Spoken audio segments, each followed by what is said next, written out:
Okay, all right, so we're back and we're going to continue with talking about conflict in the small group. And we left off on talking about types of conflict. And we left that as, let's see,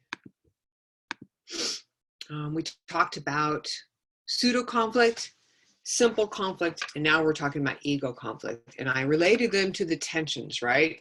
Not the first conflict isn't really related to the tensions, but the second conflict really is related to secondary tension because it's really about task and procedure and group things, like things that you're doing within the group around a shared goal and a shared task.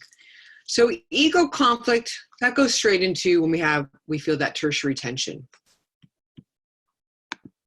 It's definitely about it's about a clash of personalities. It's about status and power. It's about feeling like you're perceiving, again, scarce resources, right? So if someone has taken control of the group and you're feeling like they're dominating too much, then you feel like you're not going to get scarce resources. Could be around your feeling of not having a say, not being able to express yourself. If someone's dominating the group all the time, you don't have time to express yourself, right? So there could be behaviors with another individual in your group that you're having ego conflict with. And it is around like incompatible goals. You feel like if they're dominating, then they're not thinking about the whole group. Or maybe you're feeling, maybe you're the person who's a leader. You might be perceived as a dominator, but you feel like you're being a leader and you feel like you're trying to keep the group on task or trying to keep the group going when people feel unmotivated, right? And you could have ego conflict with those people that aren't communicating, right? So it can go both ways. And that's what we call like the personality clash, that ego conflict. It's feeling like there's a win-lose going on, like you need to win, and if you don't win, you're going to lose. It's that kind of feeling that you would have. It's definitely it's a feeling of tertiary tension. So the best way to deal with this, similar to what we had talked about in the other of how to deal with things, but this more has to ego, like that pseudo around perception, right? Ego conflict is about someone's feelings and someone's personality. So we need to engage in active listening. We need to stop. We need to look at the person, have one-on-one eye contact with them, listen to what they have to say, right? Repeat back to them what it is they're saying so that they can acknowledge, yes, that's what I meant. No, that's not what I meant. And you share yourself, and then they should do the same, right? So ego conflict, especially ego conflict, you need to bring down that energy, that level of the feeling, because conflict brings up tension and anger is right there, right? Anger and defensiveness. So the way to bring that down is to stop, calm down, sit down quietly, and focus on listening to what the other person has to say. Not what you have to say, but what the other person has to say. And how you want to talk to that person is using I language, right? You want to use language that says, I feel this way when this happens, or I feel dominated when I feel like I can't express myself when you make all the decisions for the group, okay? Or I feel like I'm constantly trying to motivate the group and I feel like you're not even, I feel like I'm the only one who's taking responsibility for the group. Okay, these are things where you say, they're I statements, right? Right, and you get to then that person gets to say, okay, so what you're saying to me is you feel like you're the only one that's motivated to be in the group, and therefore it makes you responsible. That's an example of paraphrasing back. And then you can say, yeah, that's how I'm feeling. And then the person can say, I'm sorry you're feeling that way, or I don't mean you to feel that way. What can I do to change this to let you know that I do care? I'm just not very good at expressing myself. So it's hard for me to let you know that I do care. I mean, imagine if you had that conversation, right? It would just bring all that tension and all that anger and defensiveness, just bring it down. Okay. All right. So once you've done that, oftentimes it is good when you've expressed yourself is to allow a cooling off period, right? Allow yourselves to like express yourself. And if there's a lot of tension, walk away. And when you've really calmed down, then come back together. And when I say communicate descriptively, that's again talking about how you're feeling, what's going on with you, not pointing fingers, not judging the other person, but taking responsibility for what you're feeling and your perceptions. When it says keep the discussion on the issues, focus on what's going on, not focus on things that people can't change. Focus on actions, on behaviors. Try not to make personal attacks. And then always try to use that problem-solving approach, right? You have a problem, what kind of solution can we come up to deal with that problem, right? There are many ways, many different solutions that we can come up with. Not just one, not just two, but try to figure out how we can solve that problem that both of you can be happy, right? If it's the two of you having ego conflict.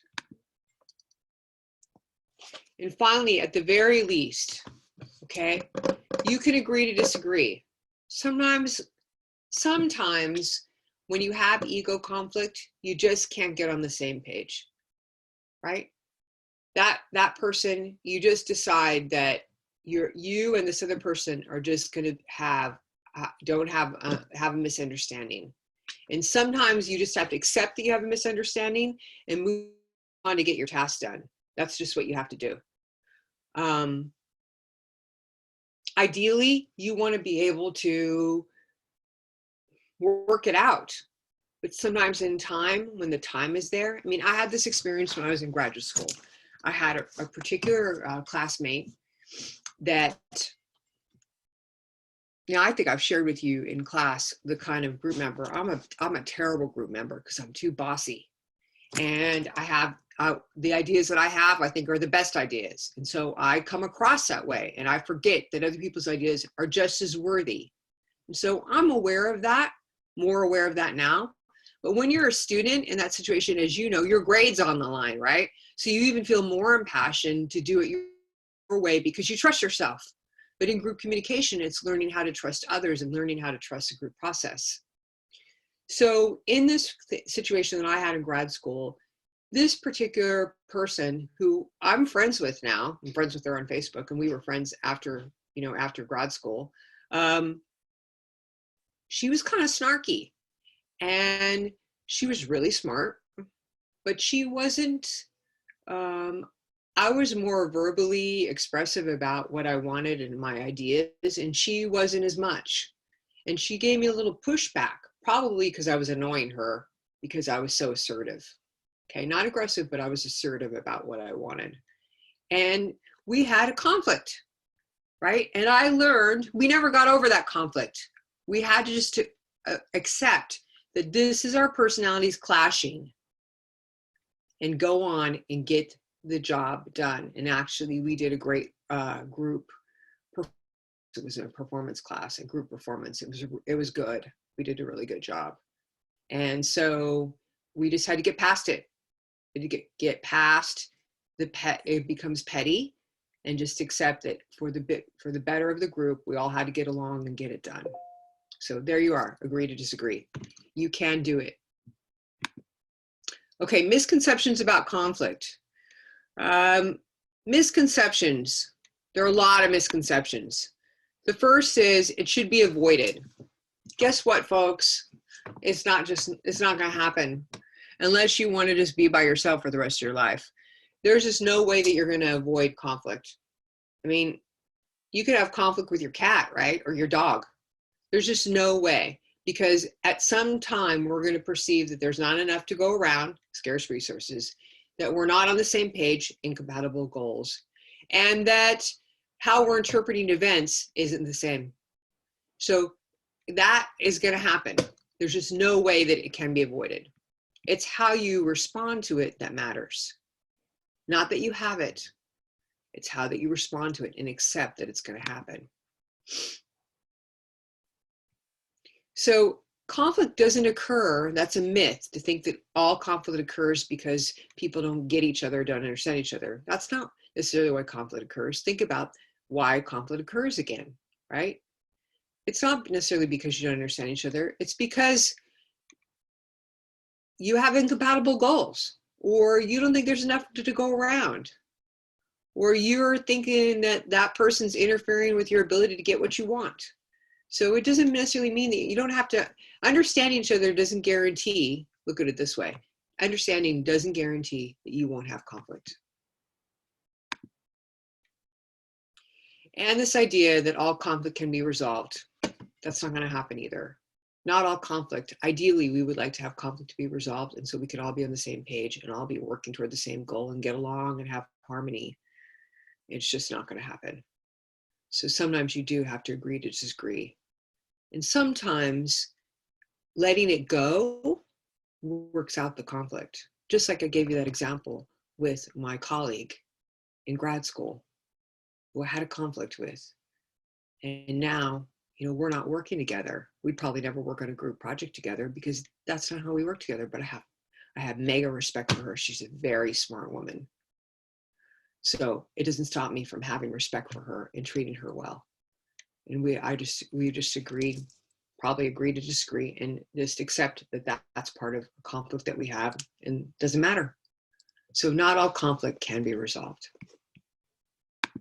We're going to stop there, and I'm going to stop the recording, and then I'm going to finish up with the next little bit.